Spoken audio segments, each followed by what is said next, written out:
Yesterday I showed you this photo. The little boy in the front right, Phillip Minter, is standing next to his siblings in front of their car parked outside of their home on Nashville's Bass Street at Fort Negely in the 1950s. Last time we learned that these children, the Minter siblings, are from a community of Black Civil War veterans and their descendants. I took this photo backward in time, so now I'll take it forward. This photo came from the 1950s at the beginning of a process called urban renewal.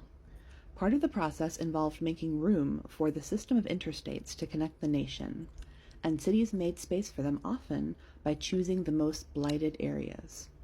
In the South, with its complicated history of civil war and slavery, most southern cities chose the black neighborhoods they had neglected to displace.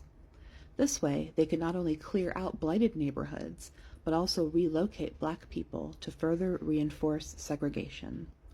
And that's what happened to Bass Street. Phillip and his family didn't have running water or electricity at Bass Street.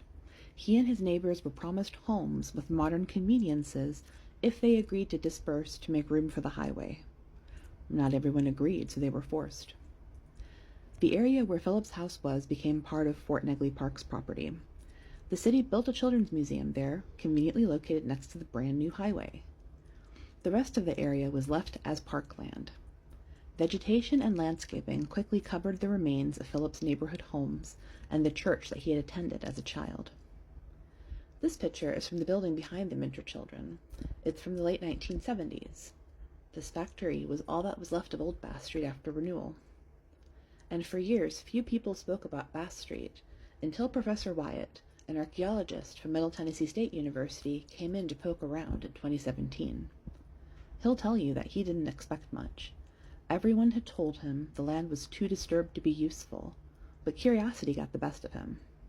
Wyatt and his students dug several test pits and were amazed at what they found. Intact cultural deposits that told the story of Bass Street, a thriving Civil War-era community of Black veterans and their descendants who had occupied this space for nearly a century. So Dr. Wyatt called me. At the time, I was director of the Fort Negely Descendants Project, collecting the oral histories of people who were descended from those who built Nashville's Civil War defenses and the black soldiers who defended them. And I began to ask around, and of course, the descendants knew about Bass Street. In fact, one of the Bass Street's descendants was the CEO of Nashville's African American Cultural Alliance, Miss Janine Blackman. She was a big help, finding Mr. Phillip Minter and a handful of others who had lived there. During one of Dr. Wyatt's digs, we invited the descendants to come. They told us about the area, about the land, and how they used it.